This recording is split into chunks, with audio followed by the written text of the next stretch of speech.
አትታገላት፣ ቀለል አድርገው። አብዛኞቹ ግንኙነቶች ለምን እንደሚፈርሱ ታውቃለህ? ምክንያቱም ማንም በአግባቡ ተገቢውን ዕውቀት ስላልሰጠን ነው። ስለ ግንኙነት የተማርነው ከሆሊውድ ፊልሞች፣ ከሮማንቲክ ኮሜዲዎችና ምናልባትም ከወላጆቻችን ነው።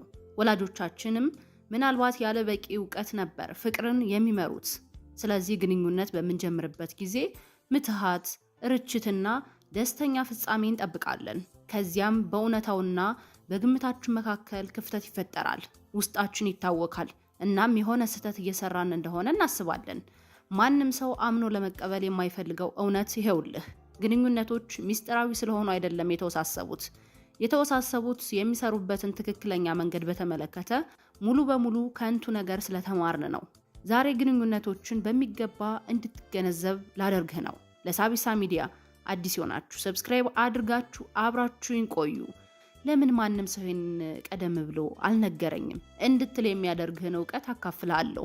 በዚህ ቪዲዮ መጨረሻ ላይ የ20 ዓመት ጋብቻ ካላቸው ሰዎች በተሻለ ግንኙነቶችን የምትረዳው እንድትሆናለህ። በመሰረታዊ ነገሮች እንጀምር። ከወንድ ጓደኛ ጋር መኖር እንዴት እንደሚሰራ ታውቃለህ? ቦታ ትጋራለህ፣ ኃላፊነቶችን ትከፋፍላለህ፣ ማን ምን እንደሚያደርግ ትደራደራለህ። እርስ በርስ የሚያናድዱ ልማዶችን ትቋቋማለህ። አንዳንድ ጊዜ አብራችሁ መዝናናት ትወዳላችሁ። አንዳንድ ጊዜ ደግሞ ስራዎችን በመከፋፈል ላተስማሙ ትችላላችሁ። ግጭቶች ሲፈጠሩ ጓደኛህን እነቀው የሚል ሀሳብ ሊሰማ ይችል ይሆናል። የፍቅር ግንኙነትም በትክክል እንደዛው ነው። ከጓደኛ ጋር መሳሳምህና ስሜቶችን መጋራት ብቻ ነው የሚጨምረው። ያ ብቻ ነው። ግንኙነት ማለት ቃል በቃል ይህ ነው፣ ግን አስደሳች የሚሆነው እዚህ ጋር ነው። አብዛኞቹ ሰዎች የመሳሳሙ ክፍል ሙሉ በሙሉ የተለየ ያደርገዋል ብለው ያስባሉ። አይደለም። የጓደኛ ህጎች አሁንም ይሰራሉ። አሁንም ስለ ስራ መግባባት አለብህ። አሁንም የየራሳችሁን ቦታ ማክበር አለባችሁ። አሁንም የገንዘብ ጉዳዮችን አንድ ላይ መስማማት አለባችሁ። ብቸኛው ልዩነት አሁን ከዚህ ሴት ጋር ስሜቶችንና አካላዊ ቅርርቦችንም የምትጋራ መሆንህ ነው። ግን ግንኙነቶችን ከማንኛውም ነገር በላይ የሚያፈርሰው ውሸት ይሄውልህ። በእውነት ብትወደኝ ኑሮ የምፈልገውን ታውቅ ነበረ የሚል ሐሳብ ነው። ይህ በጣም እብደት ነው። ሴቷ ወተት እንደሌለህ ሳትነግራት እንድታውቅ መጠበቅ ነው። ፍቅር ቴሌፓቲ አይደለም። ፍቅር አእምሮ ማንበብ አይደለም። ፍቅር አንድ ሰው ሳይናገር የፈለገውን በራስ ማወቅ አይደለም። ፍቅር አንድ ሰው የፈለገውን ሲነግርህ ለማዳመጥ በቂ መውደድ ነው። ፍቅር ስሜታቸውን ሲገልጹ በትኩረት ማዳመጥ ነው። ፍቅር የነገሩህን አስፈላጊ ነገሮች ማስታወስ ነው። ግን መጀመሪያ ሊነግሩህ ይገባል። አንተ መንፈሳዊ አይደለህም፣ እነሱ መንፈሳዊ አይደሉም። ግን ማንም መንፈሳዊ አይደለም ወይም አምላክ አይደለም። በልቦናቸው ያለውን አታውቅም። ይህ ብቸኛ የሚጠበቅ ነገር ብቻውን ከማጭበርበር በላይ ብዙ ግንኙነቶችን ያጠፋል። ስለዚህ ለእሷ ሳትነግራት እንድታውቅልህ፣ እንድትረዳ መጠበቅህን አሁኑኑ አቁም። አብዛኞቹ የግንኙነት ጸቦች ትልቅ ሰዎች የፈለጉትን ባለማግኘታቸው የሚያደርጉት ንዴት ነው። ልዩነቱ ግን እንደ ትልልቅ ሰዎች የምንፈልገውን በትክክል ለመግለጽ ቃላትን መጠቀም አለብን።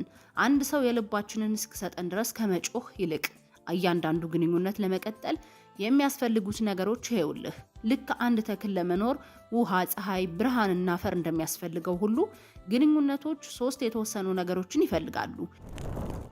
የመጀመሪያው ነገር ግልጽነት ነው። ይህ ማለት ሰዎች እንዲገምቱ ከመጠበቅ ይልቅ በእውነት የፈለግከውን መናገር ማለት ነው። ደህና ነኝ ብትል ነገር ግን ደህና ካልሆንክ ይህ ግልጽ ግንኙነት አይደለም፣ የግንኙነት መርዝ ነው። የበለጠ ፍቅር ፈልጋለሁ ማለት ግልጽ ግንኙነት ነው። እራት ላይ ስልክሽን መጎርጎር ስትጀምሪ ችላ የተባልኩ ያህል ይሰማኛል ማለት ግልጽ ግንኙነት ነው። ስለ ገንዘብ ተጨንቄያለሁና ስለ በጀታችን ማውራት አለብን ማለት ግልጽ ግንኙነት ነው። ሁለተኛው ነገር እውነተኛ የሚጠበቁ ነገሮች ናቸው። ሚስትህ ወይም ደግሞ ፍቅረኛህ ማለት የሕክምና ባለሙያ፣ የመዝናኛ ኮሚቴህ፣ የግል ምግብ አብሳይህ፣ ገረድህ ወይም መንፈሳዊ አማካሪህ አይደለችም። እሷ የራሷ ችግሮች፣ መጥፎ ቀናትና ገደቦች ያሏት ሌላ የሰው ልጅ ናት። ሁልጊዜ ደስተኛ እንድትሆን መጠበቅ ፍቅረኛህ የአየር ሁኔታውን እንድትቆጣጠር ከመጠበቅ ጋር ተመሳሳይ ነው። ሶስተኛው ነገር ጤናማ ግንኙነቶች 2 ሙሉ ሰዎችን ይፈልጋሉ።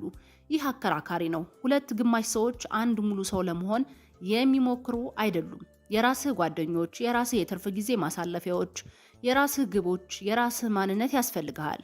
በዘመናዊ ግንኙነት ውስጥ በጣም መርዛማው እምነት አንተ ትሞላኛለህ የሚለው ነው።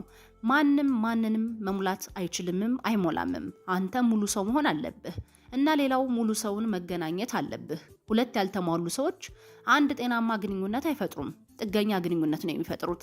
አንዱ ሀብታም ሌላው ደግሞ ድሃ ከሆነ ግንኙነቱ አንደኛው ንጉስ ሌላኛው ባሪያ የሚያደርግ ይሆናል። ችግር ያለባትን ሴት ከቀረብክ ችግር ያጎብጥሃል። ጥሩ ሴት ከቀረብክ ቀና ትላለህ። ሙሉ ሁነህ ጎዶሎዋ ጋር አትጣመር። ታላቅ ግንኙነቶች አይገኙም፣ ይገነባሉ። ሁለት ሰዎች አንድ ላይ የሆነ ነገር ለመገንባት ይወስናሉ እና በየቀኑ በሱ ላይ ይሰራሉ። ልክ ቤት እንደመገንባት፣ ግን ቤቱ በእምነት በመግባባትና በጋራ ልምዶች የተሰራ ነው። አሁን ስለ መኳኋን ወይም ደግሞ መጣጣም የማይመቸውን እውነት ልንገርህ።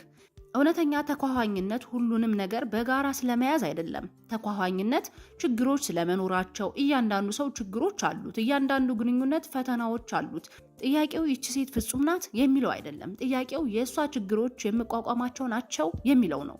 የአንዳንዶች ችግር የልደት ቀኔን ረሳህ የሚል ሊሆን ይችላል። የሌሎች ሰዎች ደግሞ ችግሮች ሲናደዱ መጮህና ስህተታቸውን ለመቀበል እምቢ ማለት ሊሆን ይችላል። ስለዚህ መጣጣም ችግሮችን ለማስተዳደር የሚቻሉ የሚያናድዱ ልማዶች ናቸው። የማይጣጣሙ ችግሮች ግን ሊያሳዝኑ የሚችሉ መሰረታዊ የባህሪ ጉድለቶች ናቸው። ይህ ክፍል ጨለማ ይሆናል፣ ግን አስፈላጊ ነው። አንዳንድ ሰዎች ደስተኛ በማያደርጋቸው ግንኙነት ውስጥ ይቆያሉ፣ ምክንያቱም ፍቅር እንደዛ ነው ብለው ነው የሚያስቡት። ድራማን ከፍቅር ጋር ያምታታሉ፣ ቅናትን ከፍቅር ጋር ያምታቱታል፣ ስሜታዊ ትርምስን ከጥልቅ ትስስር ጋር ያምታቱታል። እውነቱ ይኸውልህ፣ ጤናማ ፍቅር በእውነቱ ብዙ አያሰለችም። ጤናማ ፍቅር የተረጋጋ ደጋፊና ሰላማዊ ነው። ግን ማንም የማያስተምርህን ነገር ልንገርህ፣ ግንኙነቶችን ማንም ሊያስተምርህ የማይጨነቅበት እውነተኛ ችሎታዎችን ይፈልጋሉ። የግጭት አፈታት፣ እርስ በርስ ሳይጎዳዱ በፍትሃዊነት መጣላትና ችግሮችን መፍታት፣ ስሜታዊ ቁጥጥር፣ የራስን ስሜት እንዴት መቆጣጠር እንደሚቻል ወሰን ማውጣት አይሆንም ማለትና የጥፋተኝነት ስሜት ሳይሰማህ መቀጠል እንደምትችል መማር አለብህ። በጣም አስፈላጊው የግንኙነት ህግ ይኸውልህ፣ አንድ ሰው የምትፈልገው ሰው እንዲሆን መውደድ አትችልም። ሰዎች መለወጥ ሲፈልጉ ብቻ ይለወጣሉ። ሰዎችን ማስተካከል አትችልም። ሰዎችን ከራሳቸው ማዳን በፍጹም አትችልም። በግንኙነት ውስጥ ያለህ ስራ በእውነት ከአንተ ጋር ያለችን ሴት መለወጥ ከሆነ ትጎዳለህ። እለውጣታለሁ፣ እቀይራታለሁ፣ ትሻሻላለች፣ ፍጹም አደርጋታለሁ ብለህ ከገባህ ፍቅር ውስጥ አይደለህም። ብዙ ጉልበትና ኢነርጂ ታባክናለህ። እሷን አትለውጥም። አንተም ሰልችቶህ ትደክማለህ። ሲመርህ ትፈታታለህ። ሴቶችን አሁን ባላቸው ማንነት ተዋወቃቸው። ነገ ሊሆኑት የሚችሉትን አይደለም። የቤት ስራ ይዘህ ፍቅር ውስጥ አትግባ። ጤናማ ግንኙነቶች በእውነት እንዴት ይመስላሉ? የማያቋርጥ ደስታ አይደሉም። ፍጹም ስምምነት አይደለም። በጭራሽ የማይጣሉ ሁለት ሰዎች አይደሉም። ጤናማ ግንኙነቶች ያለ መጮህ ወይም መዘጋጋት ችግሮችን መወያየት የሚችሉ ሁለት ሰዎች ናቸው። የየራሳቸው ወሰኖችና ውሳኔዎች የሚያከብሩ ሁለት ሰዎች ናቸው።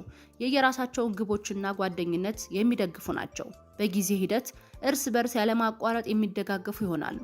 ያለ ፍርድ ወይም ቅጣት ራሳቸውን መሆን የሚችሉ ናቸው። ያ ብቻ ነው። እንደምናስበው የተወሳሰበ አይደለም። ማንም መስማት የማይፈልገው እውነተኛ ማረጋገጫ ይኸውልህ።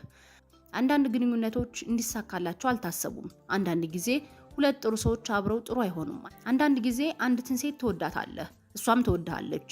ግን የአኗኗር ዘይቤህ፣ ግቦችህ ወይም እሴቶችህ ተኳኋኝ አይደሉም። የእሷና የአንተ ህይወት የማይጣጣም ይሆናል። አንዳንድ ጊዜ ለማግባት ሳትዘጋጅ ምርጥ ሚስት የምትሆን ሴት ልታገኝ ትችላለህ። አንዳንድ ጊዜ እንደ ጓደኛ ብቻ የምታያት ሴት ጋር ልትሆንም ትችላለህ። ይህ ምንም አልተሳካም ማለት አይደለም።